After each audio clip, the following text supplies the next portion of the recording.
We're back on the second channel. This might be the intro, it might be midway through a video. We don't know, but it's the second channel where things are not done by the book. My dad is jungling. This was the place my GT3 got crashed. And this is it done. And you're probably watching this video to find out what exactly my plan is with the GT3. Will I take it back home? Will I keep it here? Will we sell it? Will we raffle it? To be honest, when I bought the car, I had no idea what I was going to do with it. But now, we've got a plan. Let's carry on.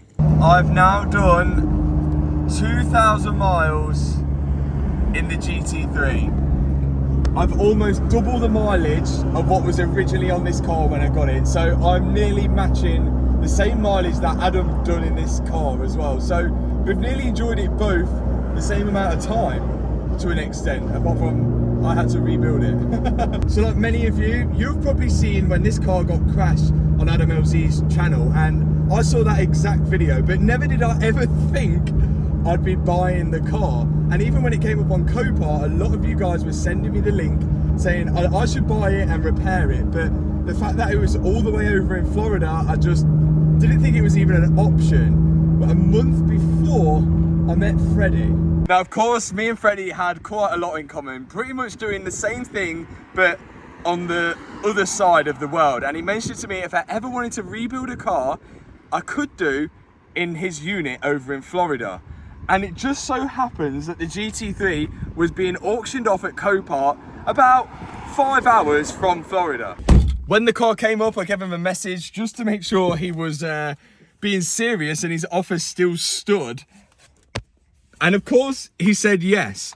And I managed to get this for $160,000, which is crazy cheap. It's around £130,000. And this car was retail valuing around the time. Secondhand, they were worth a lot more because you had to have a allocation to buy them. So they're more around $300,000. So I literally got it about half price. Before this, I had never been to America in my whole entire life, but I knew this was going to be my probably only chance to own a 992 GT3, and definitely my only chance to own Adam LZ's old 992 GT3 in a paint to sample ultraviolet purple and a manual as well. Now, I think some opportunities are not so obvious in life, but some are clearly put right in front of your face. And me meeting Freddie a month before this car showing up, Adam crashing it, and then Adam being a YouTuber who came from BMXing, everything was just too obvious for me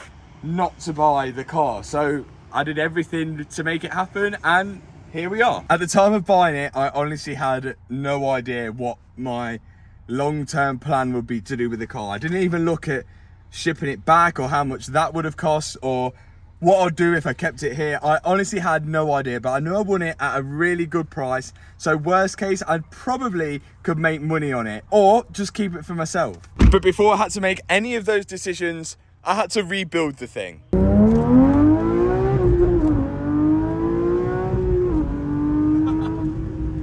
This car is one of the best all-round cars I've ever driven. It's so well balanced.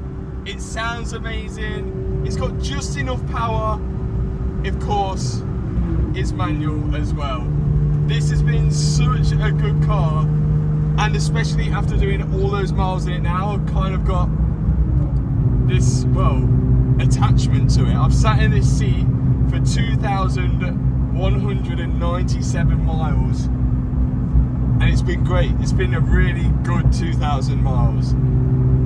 So now what? To rebuild it to this point right now, it's cost me just short of $210,000 all in, which still leaves me with a GT3 for way cheaper than the price of one would be to buy it secondhand. Like, it's been an amazing deal on a car, really. Secondhand GT3s are going for around $270,000 upwards here in the US, and in the UK it's around the same.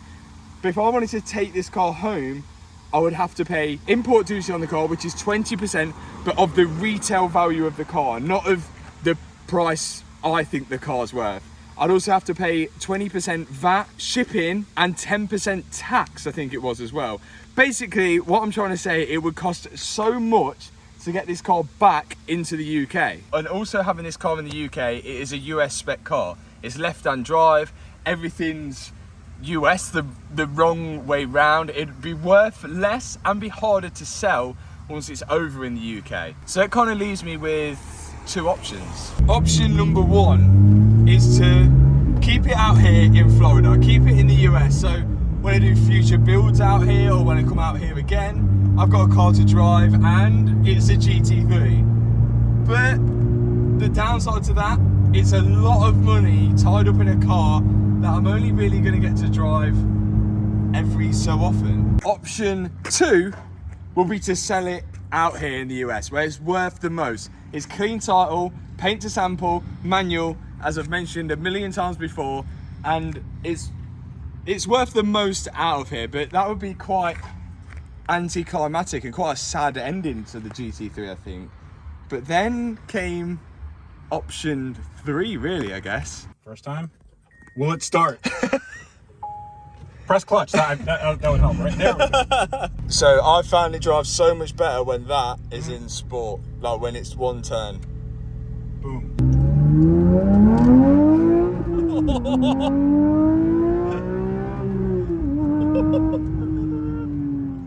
That's not bad. That's good, isn't it?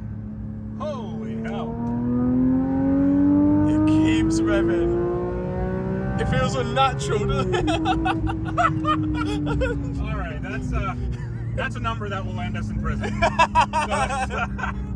Holy crap! The revs feel so unnatural just to keep going, doesn't it? It sounds so good, man. And the gear shift is perfect, man. You did an amazing job on this car. It's such a good car. Do a downshift and you'll feel like a. Oh! I am a racing god. A racing. Wow, that heel toe practice is. Yeah, look at that. Oh! Perfect every time. I mean, this is cool, man. This is so cool. It's got the Freddie approval. Oh, hell yeah. I mean, we definitely need some fuel. Yeah. The speedometer here goes up to 225 miles an hour. How close do you think we can get to that? Dude, this is amazing. The downshifts are wicked, aren't they? This is fantastic. So realistic, like anybody watching, this is the first time I've actually driven this car. Yeah, it is. Yeah. I've never driven a Porsche GT3. I was surprised. I'm like, this is like fast. Wait till you go around corners. That's a whole nother level.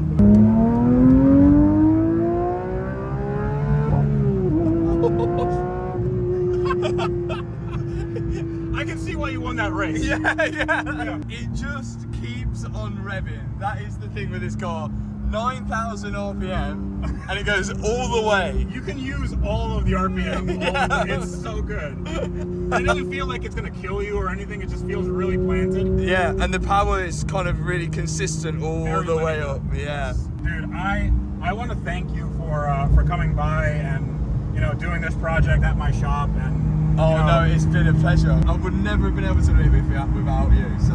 Well, here's the thing. I mean, you didn't know who I was until we met, and then we decided to do this thing. And like, dude, I'm glad to call you a friend. Thank you so much, man. Thanks, Freddie. I'm sure we'll be back at some point, and you'll be back in the UK. 100%. And there's plenty more to go. What if I brought this? I think that leaves us on to option number three. When this car first got trailered to Freddie's place, he actually sent me a text saying, what are my plans with the GT3 once I've done? And to be honest, I didn't really have any plans. I didn't know what to do with the car. Then Freddie said, after you've done with it, I want first dibs on buying it. Yeah. And I couldn't think of anyone better for this car to go to. And if I could afford it, I'd be giving it Freddie for free, because the hospitality is Gevers. No. has been absolutely unreal, and there's no other way I can pay Freddie back other than giving the car to Freddie for what I bought it for. And dude, I appreciate it so he's much. Gonna enjoy this car. You guys are gonna get to see this car on Freddie's channel as well. I'll put his link in the description. You'll probably watch it by now already, but Freddie, I would hand you the keys, but I've left them in the car. It's okay, But dude. Thank you so much for everything. Yeah, I'm gonna sell this so I can buy like an extra wheel for my P1. No, I'm just kidding. This thing is never. I'm never selling this thing. I just spoke to Freddie in the car and I said, by giving it to him for what we bought it for, it gives him an option to sell it and make money if he needs the money to do the P1 or anything like that. But he said he's not going to sell it. So this is a milestone, a sad moment for me, but also a happy moment at the same time because Freddie's got to have a car that, well, has got amazing history. Well, I think we're gonna try to get this over to UK and Europe, and then that way you can have all the experiences you want with this car. And I think you should get another Porsche back home. 100%. Definitely. This is not the end of Porsches. This is the beginning. Thanks so much for watching this video. If you've enjoyed it, hit the subscribe button, hit that thumbs up button, and I'll see you in the next video. I could be your alpha, I could be your Romeo. Tell them boys back up, I ain't going nowhere. I'ma fly that back up, put it on your story so all your friends see it, everyone can see it. And we going and going and going.